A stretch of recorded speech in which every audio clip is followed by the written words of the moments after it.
Assalamualaikum warahmatullahi wabarakatuh.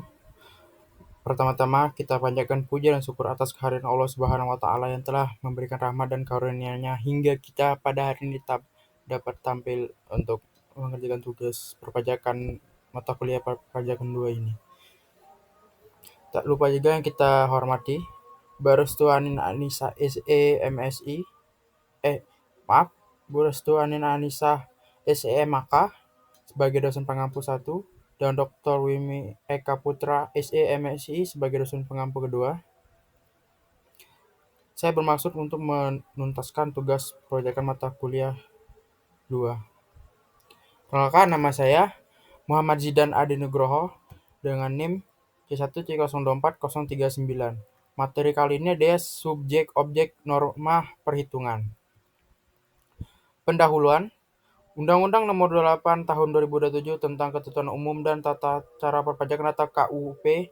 Pajak adalah kontribusi wajib kepada negara yang terutang oleh pribadi atau badan yang bersifat memaksa berdasarkan undang-undang dengan tidak mendapatkan imbalan secara langsung dan digunakan untuk keperluan negara bagi sebesar-besarnya kemakmuran rakyat.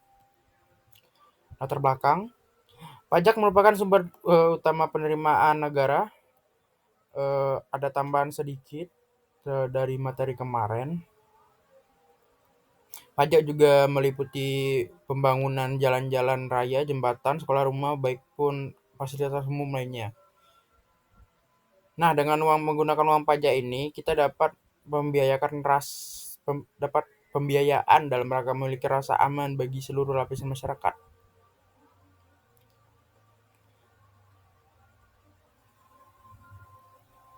Subbab, baiklah, sini nanti ada 5 subbab.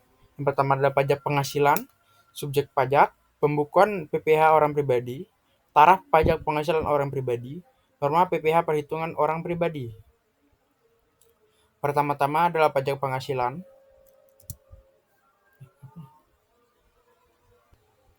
Sepertinya ada kesalahan dari saya, maka saya akan menjelaskan berikut.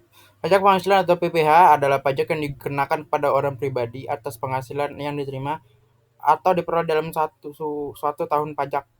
Penghasilan dimaksud di sini berupa ke usaha, gaji, honorium, atau hadiah yang lainnya. Pasal PPh ini terdiri dari berbagai pasal. Contohnya dia ada pasal PPh 15, 19, 21, 22, 23, 24, 25, dan 26 dan 29. Selanjutnya adalah subjek pajak. Merujuk pada Undang-Undang Cipta Kerja Nomor 11 Tahun 2020, subjek PPh orang pribadi dalam negeri adalah wajib pajak orang pribadi yang merupakan warga negara Indonesia atau WNI atau warga negara asing WNA. Contoh itu syaratnya bertempat tinggal di Indonesia, berada di Indonesia lebih dari 183 hari dalam jangka waktu 12 bulan, atau dalam suatu tahunan pajak berada di Indonesia dan punya niat untuk bertempat tinggal di Indonesia. Subjek pajak luar negeri masih sesuai UU Cipta Kerja, sedangkan subjek PPh orang pribadi luar negeri, wajib pajak orang pribadi mencakup syarat orang pribadi yang tidak bertempat tinggal di Indonesia, warga negara asing yang berada di Indonesia tidak lebih dari 183 hari dalam jangka waktu 12 bulan. Selanjutnya ada pembukaan PPh orang pribadi. Nah, bahwa pengertian pajak penghasilan 25 adalah pembayaran pajak atas penghasilan secara angsuran setiap bulannya dalam waktu 1 tahun. Jadi tujuan metode angsuran PPh pasal 25 ini menjadi opsi bagi wajib pajak pribadi maupun badan untuk meringankan keuangannya. Pembukaan ini termasuk dalam pencatatan ya. Selanjutnya itu tarif pajak penghasilan orang pribadi. Undang-Undang PPh lapisan paling bawah dikenakan untuk penghasilan di bawah 50 juta per tahun, dikenakan tarif 5% dan di atas 15 juta sampai 250 juta per tahun, dikenakan tarif 15%. Kemudian penghasilan di atas 250 juta sampai 500 juta per tahun, dikenakan tarif 25% dan penghasilan di atas 500 juta per tahun, dikenakan tarif sebesar 30%. Itu cukup besar. Selanjutnya adalah norma perhitungan PPh orang pribadi.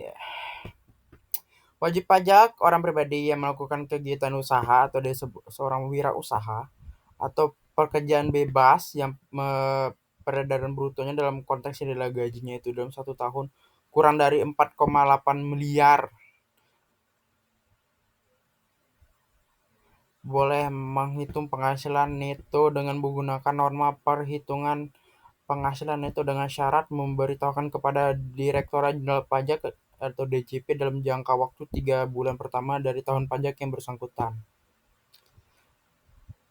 Nah, pemberitahuan penggunaan norma perhitungan penghasilan neto yang disampaikan dalam jangka waktu 3 bulan sejak awal tahun pajak yang bersangkutan dianggap disetujui kecuali berdasarkan hasil pemeriksaan ternyata wajib pajak tidak memenuhi persyaratan untuk menggunakan norma perhitungan penghasilan neto. Baiklah, inilah kesimpulannya, masih sama seperti kemarin. Pajak itu menggunakan sistem yang melakukan membayar sendiri. Sistem pajak Indonesia dibangun atas 3 unsur utama, yaitu subjek pajak, objek pajak, dan norma pajak. Subjek pajak merupakan pihak yang memiliki kewajiban membayar pajak, baik individu maupun badan, yang menerima atau memperoleh penghasilan sesuai perundang-undangan.